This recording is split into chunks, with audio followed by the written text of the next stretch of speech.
આપણા પૂર્વજોએ શું કર્યું છે એ આપણે જાણતા નથી.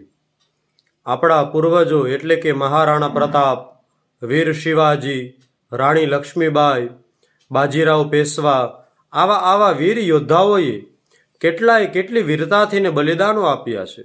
આપણા ધર્મને ટકાવવા માટે હમણાંના જ આ બધા યોદ્ધાઓએ કેટલા અનેક પરાક્રમો કરી અને પોતાના ધર્મને ટકાવ્યો છે. સરદાર વલ્લભભાઈ પટેલ, આવા વીર યોદ્ધાઓ કે જેણે આપણા દેશને બચાવવા માટે, જેણે આપણી સંસ્કૃતિ માટે ખૂબ પુરુષાર્થ કર્યો છે. આવા પુરુષાર્થોની કથાઓ આપણે આપણા બાળકોને સંભળાવવી.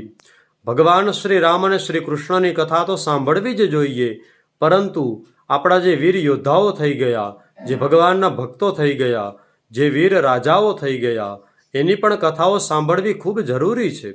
કારણ કે આપણે આપણા પૂર્વજોનો ઇતિહાસ નથી સાંભળતા. જેટલા પણ સુરાપુરા હોય, સુરધન હોય, એ બધાએ પોતાના બલિદાનો આપ્યા હોય છે, પોતાના સમાજ માટે, ગાયો માટે, સ્વામી માટે, ધર્મ માટે, બ્રાહ્મણ માટે, દેવતાઓ માટે. એટલા માટે તેઓ પૂજાય છે.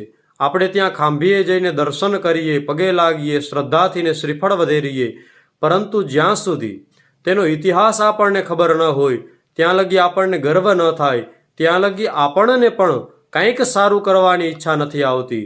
ભલે આપણે તેના જેવા બલિદાનો આપવાની જરૂર નથી, પરંતુ ખબર પડે કે આપણા પૂર્વજોએ જો આટલું બધું સાચવ્યું છે, તો આપણે કંઈક તો કરવું જ પડશે.